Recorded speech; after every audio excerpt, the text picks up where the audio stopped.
Monica Charette, and this is Holding the Light. As long as you love, I will whisper in your ear. Little whispers you will hear. As long as you love. There's something to be said about a mother's intuition. Sandy Fisher knew something was wrong the day her 18-year-old son, Scott Jr., died by suicide. He had just entered college. Now, after 18 years of grieving his loss, and even an attempted suicide herself, she is courageously sharing her experience and knowledge. Her mission? To help students, parents, friends, and educators recognize the warning signs, ask the right questions, and seek help. Colby and I are honored to hold the light with Sandra Fisher. Welcome, Sandy, to Holding the Light podcast. Thank you so much for being here. The conversation we are about to have could save another parent from experiencing life's greatest loss. Because, as you've told me, if you only knew then what you know now, your son might still be here. And I know this isn't easy, but as you told me prior to this recording, it's been 18 years, and you said it was necessary for you to share your experience. Tell us why. Why is it necessary to share your grief story now? Well, I used to share my experience a lot. I spoke at a lot of different schools, colleges, hospitals, trying to make people aware that they needed to be educated about suicide prevention. It's been about 10 years since I've done that.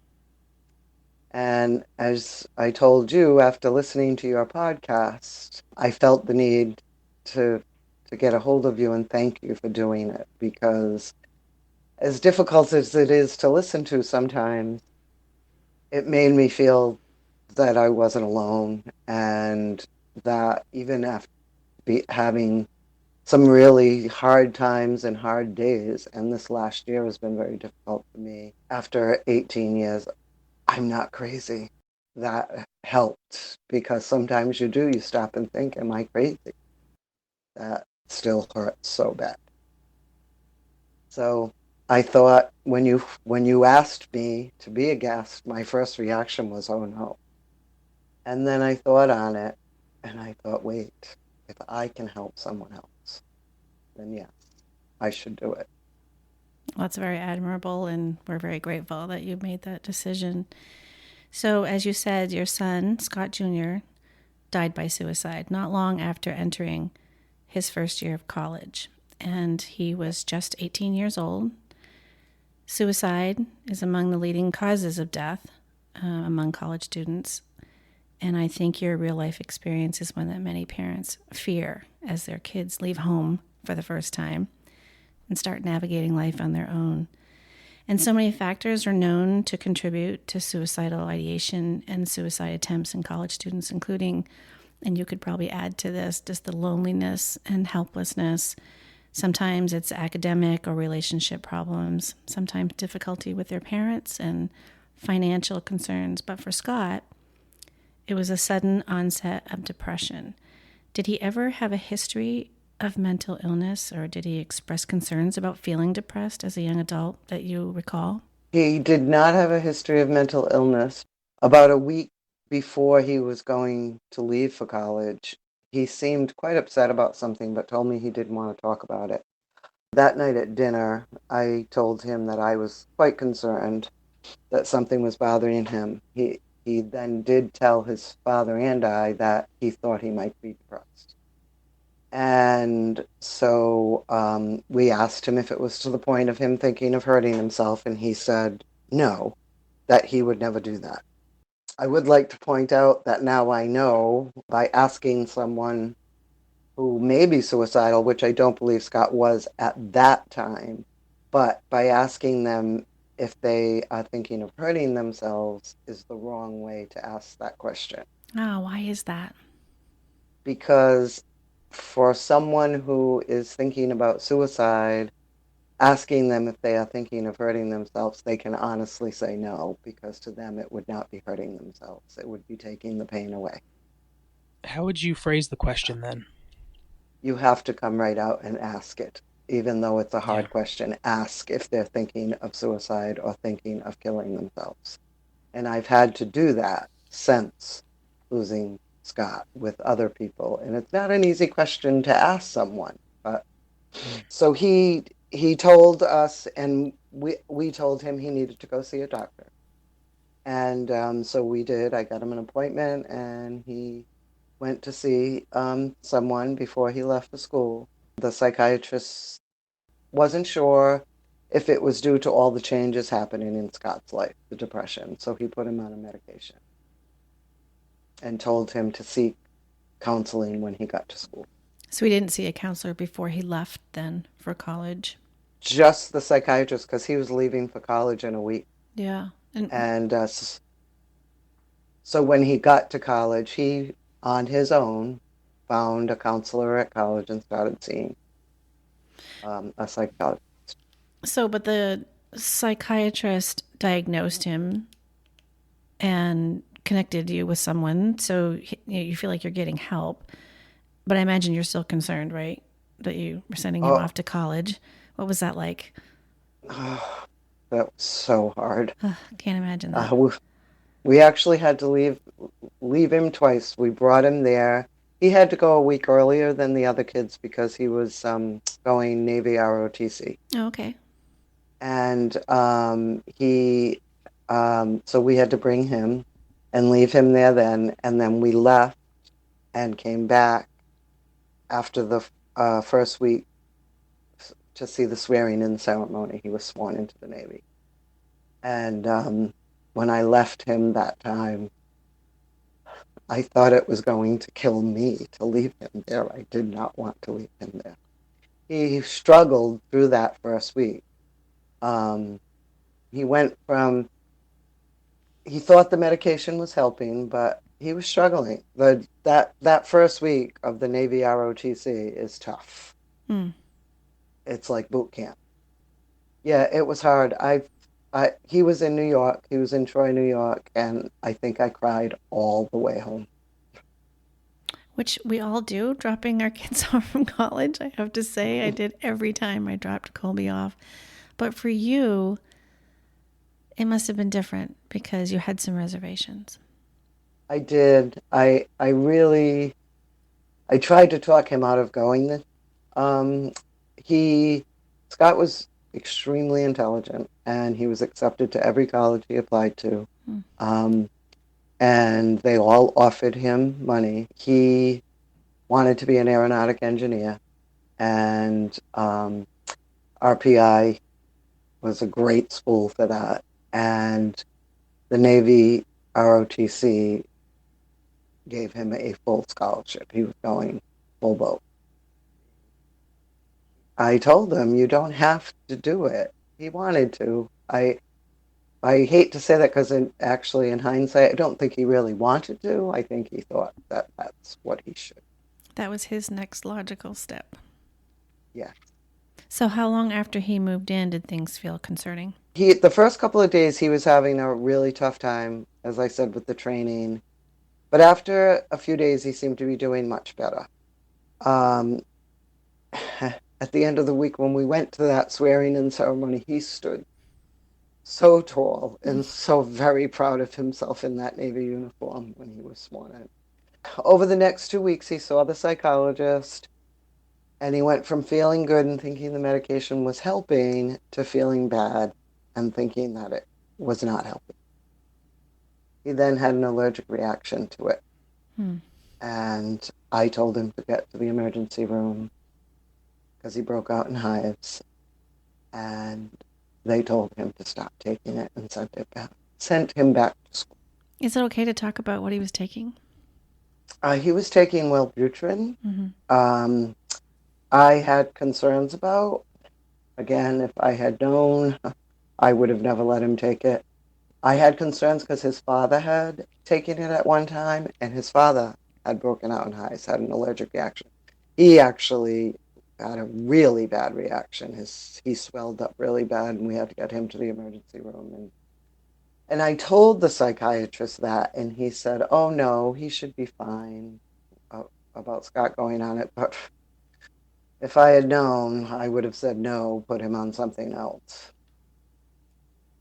And the advice of the ER physician was to just discontinue the medication Yes, which I completely. now know, yes, and told him to take Benadryl and go back to school. And now I know that that is the worst thing that you can do is just stop taking an antidepressant. Yeah, bupropion withdrawals can range. So bupropion is the generic of Wellbutrin. It can range from suicide ideation all the way down to something as simple as cold sweats. But regardless, if you've been taking a dose higher than 75 milligrams, sometimes even less, for a week, you should taper it. That's pretty well known amongst most doctors. But not most parents. Right. Nope. So did he seek Yeah. counseling at the school? He did after he first got there, right? He did seek counseling at the school. He was seeing her regularly. The day after he went to the emergency room, he told his girlfriend he was feeling suicidal. And she immediately called and told me. I know he knew she would do that. He wanted help. He did. I know. He didn't want to say, I want to come home. So I called the health center at the school immediately, spoke with, I didn't know at the time she was the psychologist he was seeing, because at that point he had not given permission for her to speak to me. He did after give permission for her to speak to me. I told her, what was happening. Obviously, I was very upset. I was scared, and I asked her if my husband and I should come to New York, if we should come there, and she said if I thought it would make him angry, I should not come. And I told her I knew it would make him angry because I had asked him several times if he wanted us to come there, and he was adamant that he didn't. A week later, he took his life. If I had known then what I know now, that conversation would have been completely different. I would have called and said, my son is feeling suicidal. Get to his room, stay with him. My husband and I are on our way. Do not leave him till we get there. And I would have brought him home. I have to truly believe that after that conversation with her and conversations I had with her after, and after I got the records, after he passed, and I got the records from the school, she was not educated in suicide. So you didn't talk to him again after? Oh, yes, we talked to him every day, every single day, several times a day.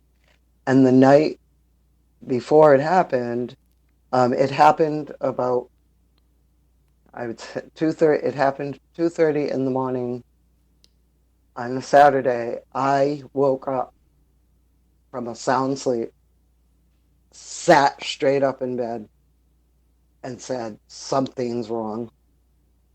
And I found out after that's when he died. But the night before, we spoke with him.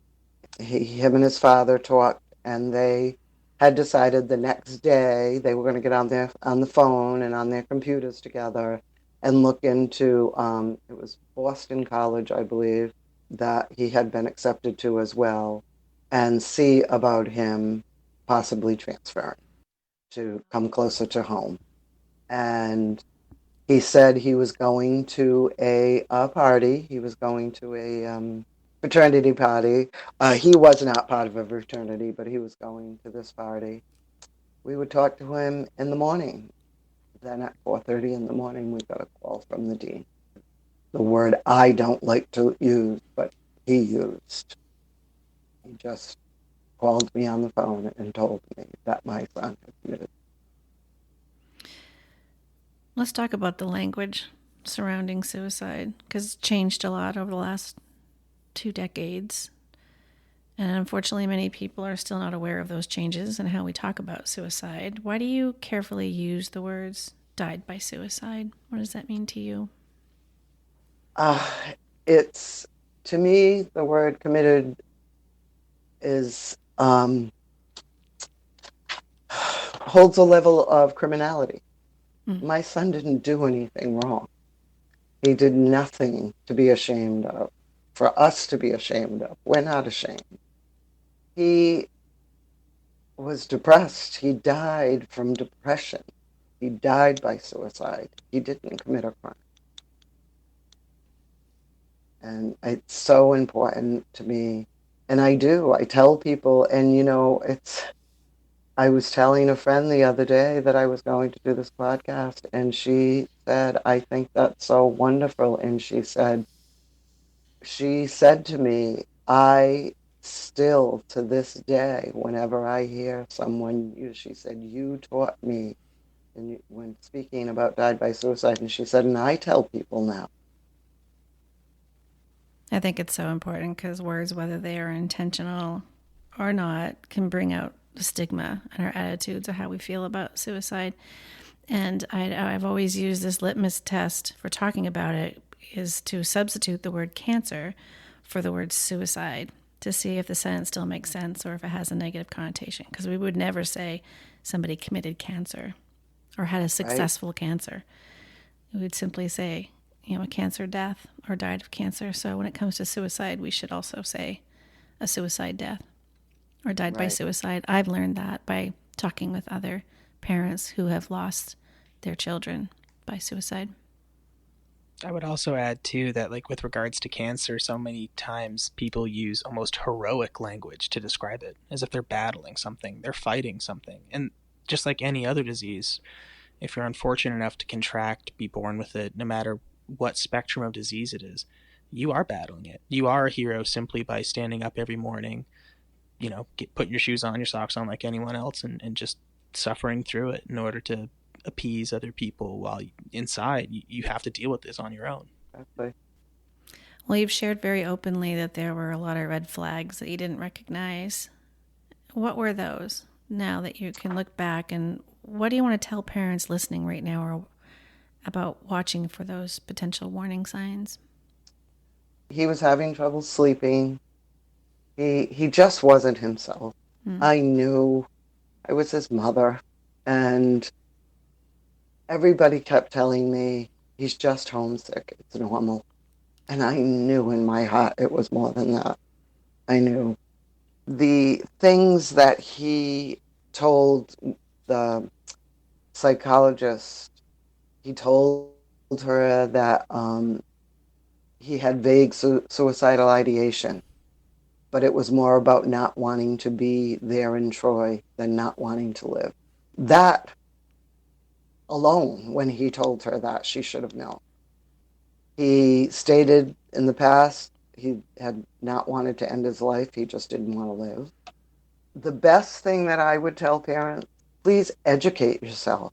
Educate yourself on the warning signs, on what to do if you suspect that your child may be depressed or may be suicidal.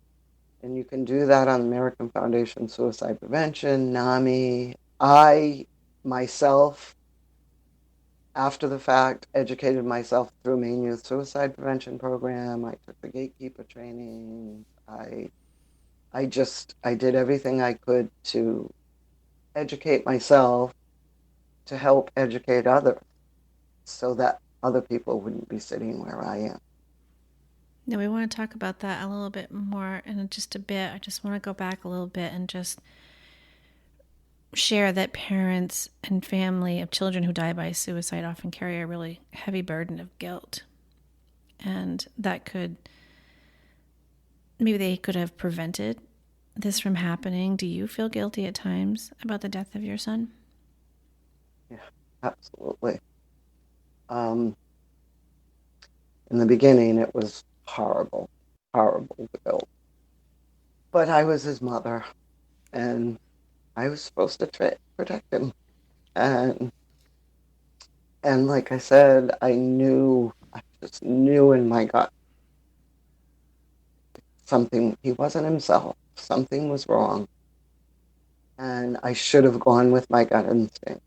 And I should have just gone there and gotten him. As a matter of fact, when I woke up that morning, not knowing that he had died, At the time, it was AOL Mm. that we used to talk on. Right. That's how long ago it was, right?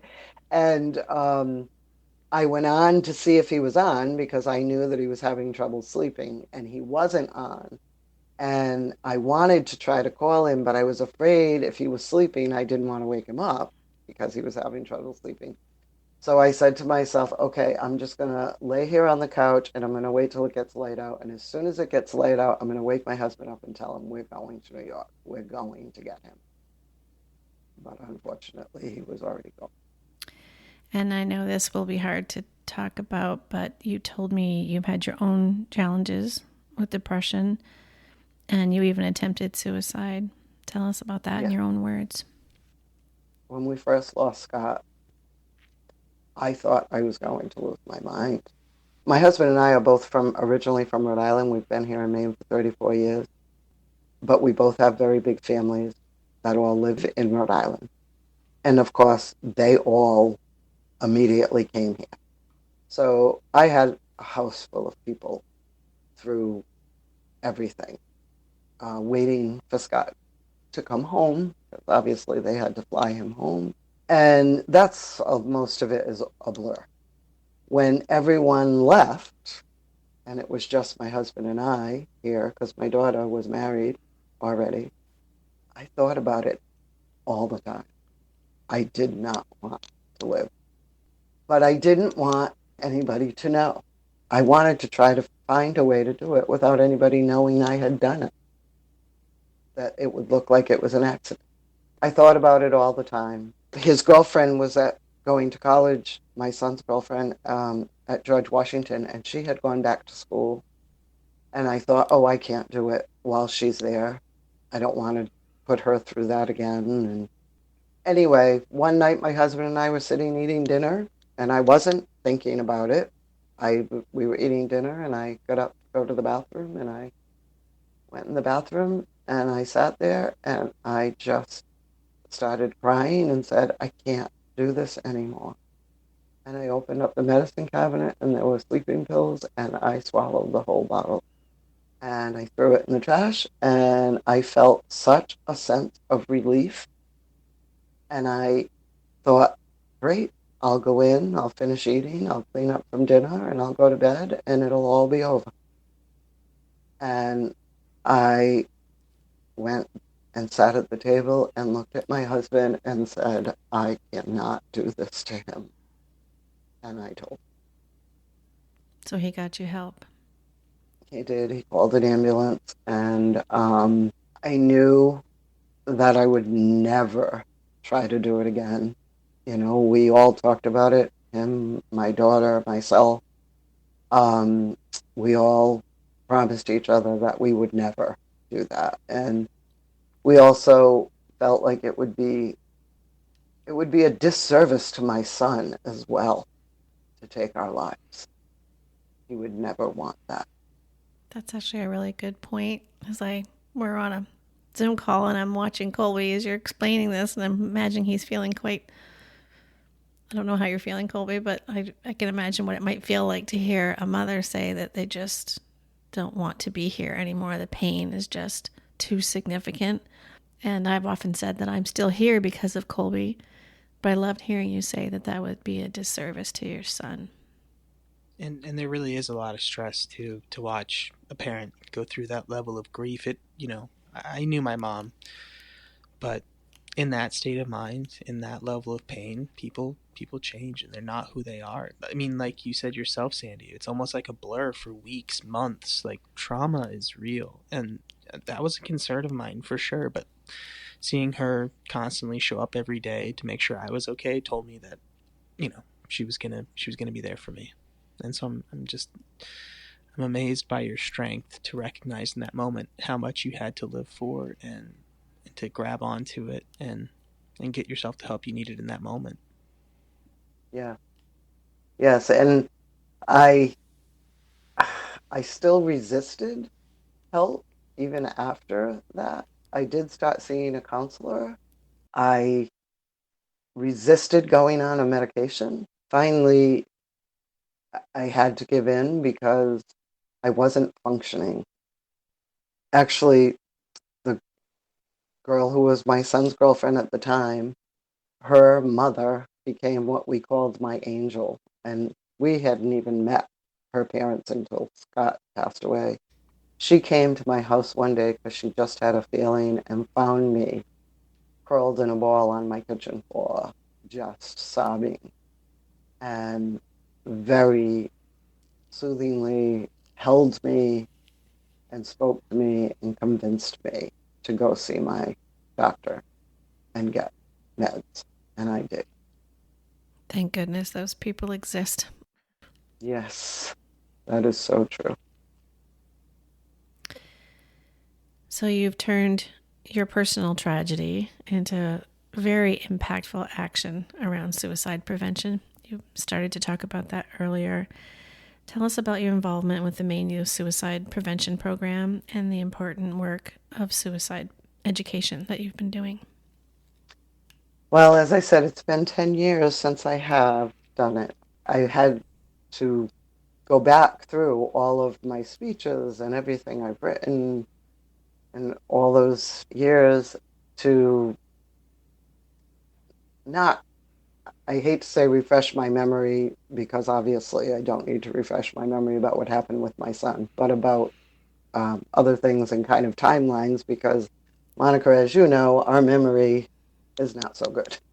And we have, Grief fog. um, yes, exactly. It has made me think that maybe it's time to start doing something again. It was very draining, I will say, but I spoke at different venues. I went to colleges and spoke to students who were pursuing careers in psychology or counseling, so social work, anything of that sort, because I wanted them to know how important it is that they educate themselves on suicide prevention because unfortunately I found out that when you go to school for that, they don't touch very much on the whole suicide prevention, which was shocking to me. I, I still baffles me. I don't understand. That was very important to me. And I also went and spoke to parents at high schools, to students at high schools. I wanted parents to be aware that just because you take your child to a psychologist or psychiatrist, social work, whatever it may be, they may not be educated in suicide prevention. I imagine your speech must have been very powerful. I mean, how did parents react to you? How did students react to you when you shared the story of your son? I always had someone come with me to watch when I spoke to students, always had someone watching the audience to see whether or not there was anybody who might be reacting where we would need to seek them out afterwards. But I had students come up and thank me and tell me that they had lost someone, and by listening to me speak, help them. Parents, the same thing. I have had people tell me that they had a situation with a child where, after hearing me help them. But you were also instrumental in getting a bill passed. That's really important. Yes, myself and many other parents spoke and told our personal stories at the State House to get the bill passed that every Maine school employee has to take the suicide prevention education training, which is so important because our children spend so much time at school. You never know who they're going to go to. It could be a custodian, a cafeteria worker, a teacher, a secretary, anyone. If a child comes to you, you need to know what to do. And I've attended some of the trainings that they've done, even though I've already done the trainings. Some aren't comfortable and admit that they would not be comfortable if a student came with them. But then they need to know, then you need to take them to someone else who is. But you can't leave them.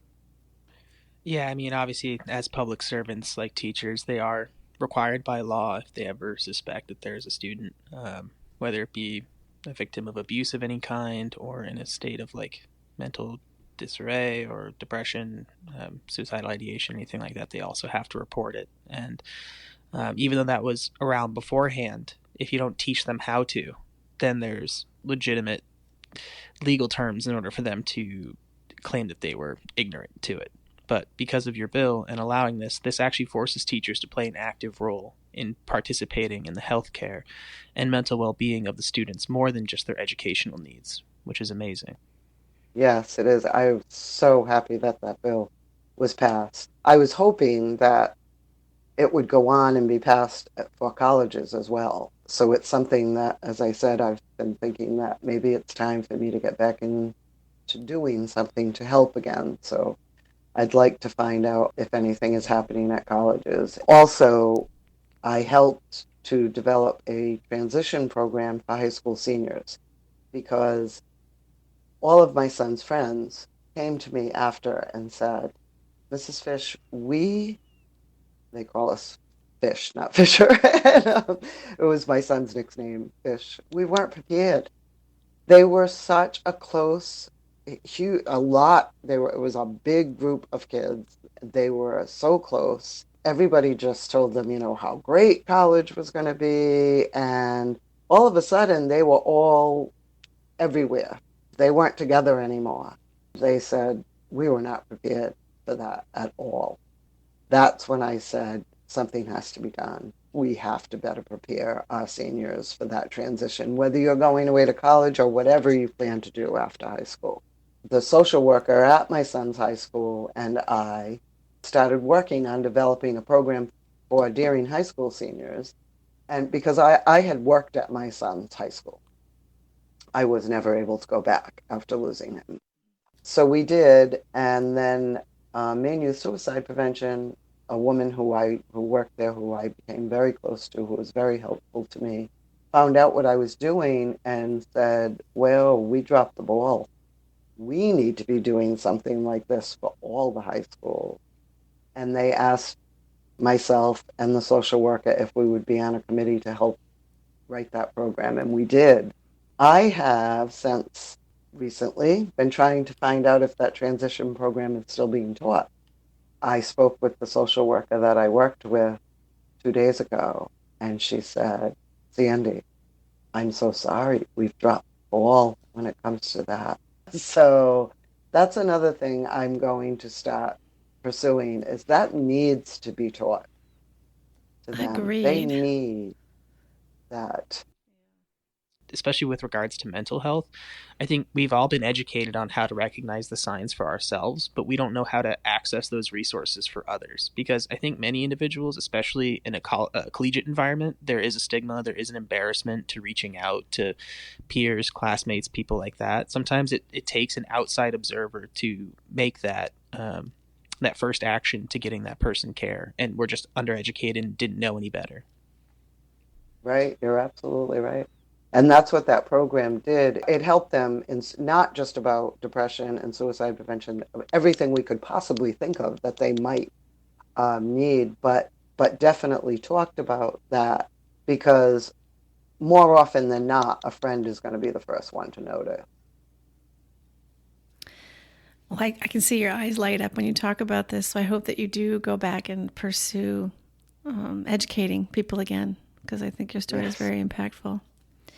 And I've thought about this next question a lot as we near the 10th anniversary, which I don't like that word, but the 10th year since Cassidy passed, and 7 more, we're going to come to the realization that she will be gone as long as she lived. And Scott has now been gone as long as he was here. Why does that feel so significant to a grieving mom? I honestly don't know why, and I don't know why. It just felt different. I just could not stop thinking as that 18th year was approaching. I could not stop thinking he'll be gone as long as he was here. It was the same way for my husband, my daughter, and even the girl who was his girlfriend. She's married, has 3 beautiful children. She has a wonderful life. And she sent us a message and said, this year is different. Hmm. It's the first time, other than in the beginning couple of years, that I have not been able to really pull myself completely back from that time you go through, that grief of their passing, and then, he passed in September, and then I had the holidays. And Hmm. usually after the holidays, I'm usually able to pull myself back, and I have not this year. So I'm not sure why. I often wonder if it has something to do with the end of creating memories. Because Colby said to me once, and it was so poignant to me, was that we were talking about, I think probably Christmas or something, Colby, and we were making plans, and I would say, don't you remember this? Don't you remember that? And he said, Mom, you have to realize now that my memories of Cassidy are less than the time that she has not been here. That he had fewer years with her that are still logged in his memory bank than the years that he's been without her, which has been 10 years. Mm-hmm. Yeah, just about, because I have very few memories really until I'm like 8 or 9 at this point as I continue to age, and so my timeline with Cassidy is even shorter than most. Right. So I wonder if that has something to do with it, because as you know, as you see people post things, as their kids graduate or they get married or have children, and they keep building memories. And all we have Yeah, are those first 17, 18 years. That's all we have. exactly. That makes a lot of sense. It Yeah. does, because it's been difficult. It's been wonderful that his friends still are a part of our lives. Even after almost 19 years, they still invite us to their weddings, and um, we see them. But it's bittersweet because they they have moved on with their lives. They were married, they have children, and it's hard to know that Scott will never have that. Yeah. And people have often said to me that one day the memory of your child will bring a smile to your face before it brings a tear to your eye. And I'm still hopeful about that, but I wondered what you thought about that. Are you there yet? It depends on the situation. Of course, I love for anybody to talk to me about Scott. I love to talk about Scott. And no, I don't always cry when someone talks, but the pain is still always there. Even if I can smile, the ache and the pain is still there. Yeah. I can't imagine a time when it won't be. I really can't. Well, this kind of grief is forever.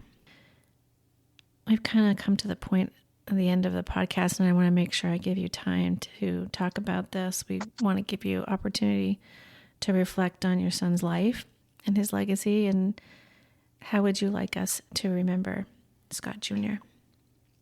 Well, if I could, I'd like to read. Scott's girlfriend presented the first Scott Fisher Jr. Memorial Scholarship at his high school.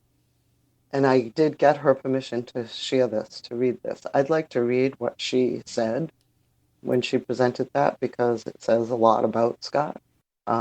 Scott Fisher Jr., a beloved son, brother, boyfriend, and friend, died by suicide September 10th, 2005, after a short battle with depression. As many of you know, Scott was a graduate of the class of 2005 and left an amazing legacy.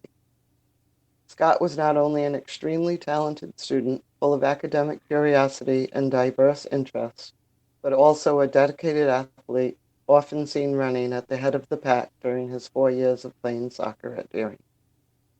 While any student would be grateful for having both academic and athletic talents, Scott was also a gifted musician and artist. He let his abilities speak for themselves and was an extremely modest and humble young man, always challenging himself to improve and grow. Scott was also blessed with a loving family and a large group of friends. He once said to me that the sole purpose in life was to love and be loved. Speak to anyone who is fortunate enough to know Scott, and you will see that he succeeded. I mention the great accomplishments of Scott's life not to immortalize him, for the way he conducted himself in life has already done that. I tell you about Scott's gifts to show you that the Scott we all knew did not take his life. Depression took his life. I tell you this to show you that you are not alone if depression clouds your vision. Even the most blessed and gifted among us are not capable of defeating depression on their own. Reach out and let people who love you help clear the clouds away. Trust that dark days eventually pass and joyous days such as this will come again. He was an amazing young man. I don't want him to be remembered by how he died. I want him to be remembered by how he lived. He was a sensitive, caring, kind, and loving young man. I couldn't be prouder to be his mother. I'd like to share something else, that two of the recipients who received his scholarship. One wrote, "Scott Fisher was not my best friend, but he was someone I had looked up to. He was always willing to work as hard as he possibly could and always ready to make someone feel more welcome. He may have been gone, but he would never truly leave us. He would live to be worn on every arm of our team as they all wore his number. His number was number 8, and they retired his number after he died. And they made them armbands, and they all wore them for quite a few years every time they played." And this boy also said, "Every time I put on my goalie uniform, I think back to that special number 8 and how he is responsible for teaching me one of life's most important lessons. You are never alone in a crowded world." Another one wrote, "Initially, not many of my new teammates reached out to me, but I do remember Scott Fisher being very kind and welcoming to me. And I began to feel a sense of belonging because of his integrity. He truly did live a good life, and he touched so many people in the 18 years that he was here. And that's how I want him to be remembered." That's so beautiful. So incredible. And I will think of Scott and I will think of you as we share the same grief season. And I want to thank you so much for all the remarkable work you're doing with suicide prevention and education. And we are very proud to say his name with you today. Thank you so much. And thank you so much for what both of you do. As long as you love. Thank you so much for listening. If you found this podcast helpful, please share our link with others and subscribe so you don't miss future episodes. I'm Monica Charette, reminding you that you are never alone in your grief. Until next time, we'll be right here with you, holding the light. As long as you love.